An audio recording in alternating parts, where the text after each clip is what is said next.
It's a dark comedy mixed with a little thriller and a murder mystery. ஆமாம் இல்லை இப்போ அந்த இது மாறிடுச்சுங்க. இப்போ எந்த மொழியில் எடுத்தாலும் இட்ஸ் பேன் இண்டியா ஃபிலிம் தான். இப்போ ஃபஸ்ட்டு ஒரு பேன் இண்டியா ஃபிலிம் ஜீன்ஸ் ஒரு படம், அது வந்து எடுத்த மொழி வந்து தமிழ் இருந்தாலும் வந்து ஆல் அக்ராஸ் இந்தியா ரிலீஸ் ஆகிடுச்சு எல்லா மொழியிலையும். அங்கேருந்து ஆரம்பிச்சது தான் இப்போ இன்றைக்கி வந்து எந்த படம் வந்தாலும் அது வந்து நம்ம கன்னடாவில் எடுத்தாலும் இல்லாட்டி மலையாளத்தில் எடுத்தாலும் தெலுங்கில் எடுத்தாலும் தமிழில் எடுத்தாலும் இல்லை ஹிந்தியில் எடுத்தாலும் எல்லா மொழியில் வந்து அந்த படங்கள் ரிலீஸ் ஆகிட்டு இருக்கு. ஸோ இனிமேல் அந்த இது கிடையாது. தேங்க்யூ. இல்லை அது வந்து நானாக ஏற்படுத்த விஷயம் தான். பட் அது ஓகே, அது பரவாயில்ல. அது வந்து ஒரு படம் பண்ணுவேன், அந்த படத்துக்கு என்னென்ன டைம் தேவைப்பட்டதோ அதை எடுத்துக்கிட்டேன், அவ்வளோதான். பொதுவாக ஒரு நேரத்தில் ரசிகர்கள்லாம் சொல்கிறது வந்து ஒரு நேரத்தில் நல்ல படங்கள் நல்லா கலக்கணும், ஒரு சூப்பர் ஸ்டார் நல்லா பண்ணார், நல்லா ஃபிலிம்லாம் நல்லா பண்ணார் அப்படின்னு கேப் இருக்குது. நல்ல கதைக்காக வெயிட் பண்ணீங்களா இல்லை அது கேப்புன்னு அது கிடையாது சார். நான் சொன்ன மாதிரி இப்போது நான் ரொம்ப லென்த்தியாக பேசணும் இந்த விஷயம். அப்படி இல்லாமல் இப்போ வந்து ஒரே விஷயம் வந்து இப்போ அந்தங்கன்னு எடுத்துக்கிட்டோன்னா அதுக்கான டைம் தேவைப்பட்டது. ஒரு விஷயம் வந்து பார்த்து பண்ணியிருக்கோம் இந்த படத்தில்.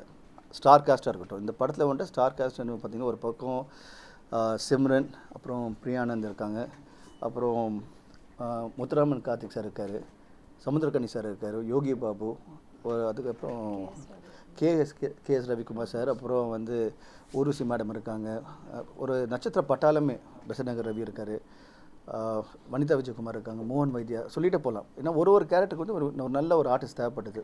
அந்த ஆர்டிஸ்ட் வந்து உங்களுக்கும் வந்து பரிச்சயமாக இருக்கணும், உங்களுக்கு தெரிஞ்சவங்களாக இருக்கணும். ஸோ அவ்வளோ கேர் எடுத்த படம் தான் இந்த அந்தகன் படம். அது மட்டும் இல்லாமல் டெக்னீஷியன்ஸும் வந்து some of the best technicians use பண்ணியிருக்கோம். மற்ற மொழியில் வந்து இந்த படம் எடுக்கும்போது வந்து எல்லாரும் ஸ்டேட்டாக ஓடிடி போயிட்டாங்க. நாங்கள் அது விரும்பலை. எங்களுக்கு தேவை வந்து தியேட்டர் ரிலீஸ் பண்ணோம். அது கரெக்டான டைம் வந்து தேவைப்பட்டது. இப்போ அந்த டைம் வந்து அமைஞ்சிருக்கு, அவ்வளோதான், வேறு ஒன்றும் கிடையாது. ஸோ ஒவ்வொரு படத்துக்கும் தியேட்டரோட மெயின் ஸ்க்ரீன்ஸ் பெரிய ஸ்க்ரீன்ஸ் கிடைக்கிறது இப்போ இருக்கிறது ரொம்ப ஷார்ட் டைம் கிடைக்க மாட்டேங்குது அப்படின்னு சொல்லி நிறைய பேர் வருத்தப்படுறாங்க. அதனால நிறைய படங்கள் வந்து மக்கள்கிட்ட போய் ரீச் ஆக மாட்டேங்குது அப்படின்னு. ஸோ இந்த படத்துக்கு எந்த அளவுக்கு ஸ்க்ரீன்ஸ் பிளான் இப்போ நம்ம வந்து ஆகஸ்ட் 9th வந்துட்டுருக்கோம். So looking at nearly around ஒரு 350 to 400 ஸ்க்ரீன்ஸ் மினிமம் எதிர்பார்க்குறோம். ஸோ நல்ல ஒரு வைட் ரீச்சாக இருக்கும், மக்களுக்கு வந்து ஒரு பெரிய லெவலில் ரீச் ஆகும் இந்த படம். தயாரிப்பாளருக்கும் நடிகருக்கான ஒரு மோதல் போக்கு ஏற்பட்டதாக சொல்கிறாங்க. அப்படிங்களா? சரி. ஏன்னா எல்லாமே வந்து தயாரிப்பாளர் சொல்லிட்டு தான் நடிக்கணுங்கிற மாதிரி. நாங்கள் வந்து ஒரு 40 வருஷமாக தயாரிப்பு அந்த என்டையர் ஒரு ப்ரொடியூசர் இருந்திருக்கோம், டிஸ்ட்ரிபியூட்டர் இருந்திருக்கோம், அண்ட் எல்லா டிபார்ட்மெண்ட்டில் இருந்திருக்கும். அதெல்லாம் வந்து அது ஒரு இஷ்யூவே கிடையாதுங்க. என்ன மாதிரியான சவால்கள் முதல் சவால் வந்து இப்போ ஒரு பிளைண்டாக நடிக்கிறது எவ்வளோ கஷ்டம். நம்ம வந்து அதை அனலைஸ் பண்ணணும், அது உள் வாங்கிக்கணும். அண்ட் வந்து இப்போது பிளைண்டாக நடிக்கிறது ஜஸ்ட் கண்ணை மூடிட்டு பிளைண்டு கிடையாது, கண்ணை திறந்துக்கிட்ட சேம் டைம் வந்து பிளைண்டாக வந்து ஃபீல் பண்ணணும், உங்களையும் வந்து நம்ப வைக்கணும். ஸோ அதுக்கு வந்து இட் டுக் சம் டைம். கண்டிப்பாக நான் வந்து இல்லை ஈஸியாக பண்ணுறேன்னு சொல்ல மாட்டேன். Yes, it had his own என்ன சொல்கிறது difficulties. But end of the day ஒரு ஆர்டிஸ்டாக அதை நான் என்ஜாய் பண்ணுறேன். ரைட், இப்படி ஒரு சவாலாக இருக்கும்போது அதை ஏற்றுக்கிட்டு அது ஜாலியாக எப்படி பண்ண முடியும், இன்னும் இன்ட்ரெஸ்டிங் எப்படி பண்ண முடியும்னு சொல்லிட்டு every day we work hard on that. Rajaparvai இந்த வருஷத்தில் அந்த மாதிரி எதுவும் பேசப்படுறதுக்கான ஹிந்தி பாட்டு சரி செகண்ட் ஆகிட்டீங்க. சொல்லுங்கள். ராஜபார்வை கமல் இதெல்லாம் நிறைய பண்ணியிருக்காங்க. சரி கண்டிப்பாக. அந்த மாதிரி ஒரு டிஃப்ரெண்ட்டானது. ஆக்சுவலாக இது வந்து ஹீரோ வந்து குருடா இருக்கார். சரி, ஆனால் குருடா இல்லாத மாதிரி நடிக்கிறார். அப்படி தானே கதை? எனக்கு தெரியாதுங்க. ஆகஸ்ட் 9th ரிலீஸ் ஆகுது, பாருங்கள், அப்போ கண்டிப்பாக உங்களுக்கு தெரிய வரும். சரி, சூப்பர். Thank you so much. அது இந்த நீங்கள் டீசர் இல்லை, இப்போது இந்த படத்துக்கு வந்து எவ்வளோ தூரம் நாங்கள் வந்து ரொம்ப கஷ்டப்பட்டுருக்கோம்னா, ஒரு சாங் இப்போ ப்ரோமோ சாங் ரிலீஸ் பண்ணியிருக்கோம், அந்தங்க ஆந்தம்னு. அதில் வந்து டான்ஸ் மாஸ்டர் யாருன்னா பிரபுதேவா மாஸ்டர், கூட வந்து சாண்டி கொரியோகிராஃபி, அதுக்கு வந்து வோக்கல் வந்து அனிருத் அவர் பாடியிருக்காரு. அதுக்கு வந்து ஓகே, இன்னும் ஒரு பக்கபலமாக இருக்குது விஜய் சேதுபதி சாரோட வாய்ஸு. எவ்வளோ தான் மேக்ஸிமம் வந்து ஒரு படத்துக்கு வந்து ப்ரொமோஷனுக்கு பண்ண முடியுமோ அதை வந்து இந்த ஒரு சின்ன சாங்குக்கே ப்ரொமோஷன் சாங் இவ்வளோ தூரம் இன்னும் இவ்வளோ செலவு பண்ணியிருக்கோம். அது ஒரு நானும் சிம்ரன் சேர்ந்து டான்ஸ் ஆடிருக்கோம். மக்களுக்கு சேர்கிற மாதிரி ஒரு நல்ல ஒரு லிரிக்லஸ் வந்து ஹூக் ஸ்டெப் வச்சு ஹூக் லைன் வச்சு நிறைய விஷயங்களை வந்து ஒரு சின்ன சாங்கில் போடும்போது இவ்வளோ கேர் எடுத்திருக்கோம். ஸோ கண்டிப்பாக படம் அதே மாதிரி மக்கள்கிட்ட போகும்போது நல்லபடியாக போய் சேரும், நல்ல ப்ராடக்டாக போய் சேரும்னு ஆசைப்பட்றேன்.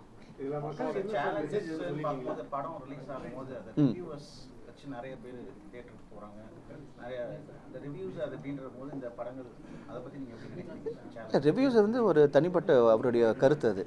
ஸோ சம்டைம்ஸ் வந்து இப்போ பாசிட்டிவ் இருக்கும், சம்டைம்ஸ் நெகட்டிவாக இருக்கும். அதை நம்ம அக்செப்ட் பண்ணிக்கணும். சார் ரீசெண்டாக தியாகராஜன் சாரோட அவர் தான் சார் ப்ரொடியூசர் இல்லை? ஆமாங்க, இல்லை அவரே பண்ணியிருக்காரு. அவர் எது ரோல் பண்ணியிருக்காரு அதில்? இந்த நல்ல கொஸ்டின். 9th ரிலீஸ் ஆகுது படம், August 9th. நீங்கள் பாருங்கள், அந்த விட உங்களுக்கு கிடைக்கும்.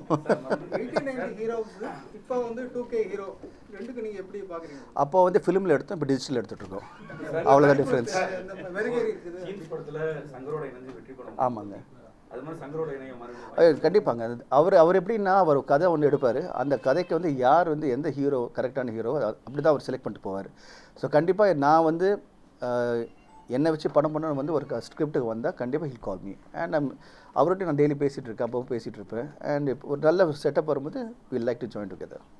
காதல் இதில் வந்து கலக்கிட்ட அப்போ நீங்கள் வந்து இப்போ எந்த மாதிரியான கதைகளை சூஸ் பண்ணுறீங்க? சார் இப்போ தோற்றதுக்கும் என்னோட இப்போ ஆடியன்ஸோட பல்ஸ் மாறிடுச்சு. ஏர்லியர் வந்து ஆக்ஷன் படங்கள் இருக்கும், லவ் படங்கள் இருக்கும். இதெல்லாம் வந்து ஒரு காலகட்டத்தில் ஒரு செக்ஷன் பிடிச்சிட்டு போயிட்டு இருந்தோம். இன்றைக்கி வந்து ஒரு 5 வருஷத்துக்கு முன்னாடி வந்து கதை நல்லா இருக்குன்னு ஃபீல் பண்ணிருந்தோம். இப்போ கதை கூட கிடையாது, ஸ்க்ரீன் ப்ளே. ஒரு நல்ல சின்ன ஸ்டோரி, ஒரு சின்ன ஒரு நாட் எடுத்துக்கிட்டு அதில் ஸ்க்ரீன் ப்ளே நல்லா இருந்தால் கண்டிப்பாக படங்கள் பெரிய லெவலுக்கு வெற்றி அடையும். ஸோ அந்த விதத்தில் வந்து நான் ஒரு நல்ல ஸ்க்ரீன் ப்ளே இருக்க கதையை நான் இப்போ பார்த்துட்ருக்கேன். மலையாளத்தில் எடுத்துக்கிட்டு மஞ்சுவாரி பாய்ஸ் இதெல்லாம் பெரிய சக்ஸஸ் ஆனிச்சு சார். ரொம்ப மினிமம் பட்ஜெட். ஆனால் தமிழில் பார்த்தீங்கன்னா பெரிய பட்ஜெட்லாம் கூட சார் நீ ஜட்ஜே பண்ண முடியாது சார். பெரிய பட்ஜெட் சின்ன பட்ஜெட் எப்படிப்பட்ட படங்கள் எப்படி ஓடும் எதுக்கு ஓடும் நம்ம யாருமே டிசைட் பண்ண முடியாது. மக்களுக்கு பிடிக்கணும், அவ்வளோதான். ஸோ பெரிய பட்ஜெட் எடுத்து வந்து மக்களுக்கு பிடிக்கும், சின்ன பட்ஜெட் எடுத்து மக்களுக்கு பிடிக்கும். அந்த சின்ன பட்ஜெட் பெரிய பட்ஜெட் அது இதுவே கிடையாது. கதை நல்லா இருக்கணும், கதை இந்த ஸ்க்ரீன் ப்ளே ரொம்ப நல்லா இருந்தால் ஆட்டோமேட்டிக் படம் ஹிட் ஆகும்.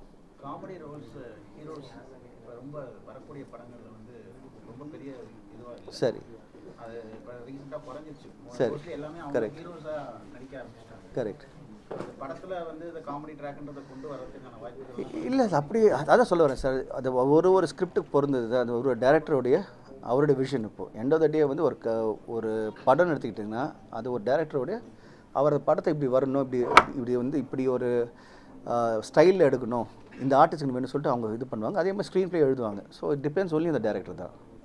சார் இந்த படத்துல ஹீரோயினுடைய அவங்க கொஞ்சம் பேசணும். அவர் பாவம் நீங்கள் தான் கேட்கணும். மூச்சு விடாம அப்பல இருந்து பேசிட்டு இருக்காரு. மூச்சு விட்டுக்கிட்டு நீங்க பேசுங்க. அப்படியா? சரி, The floor is yours. Attack ஆரம்பிங்க.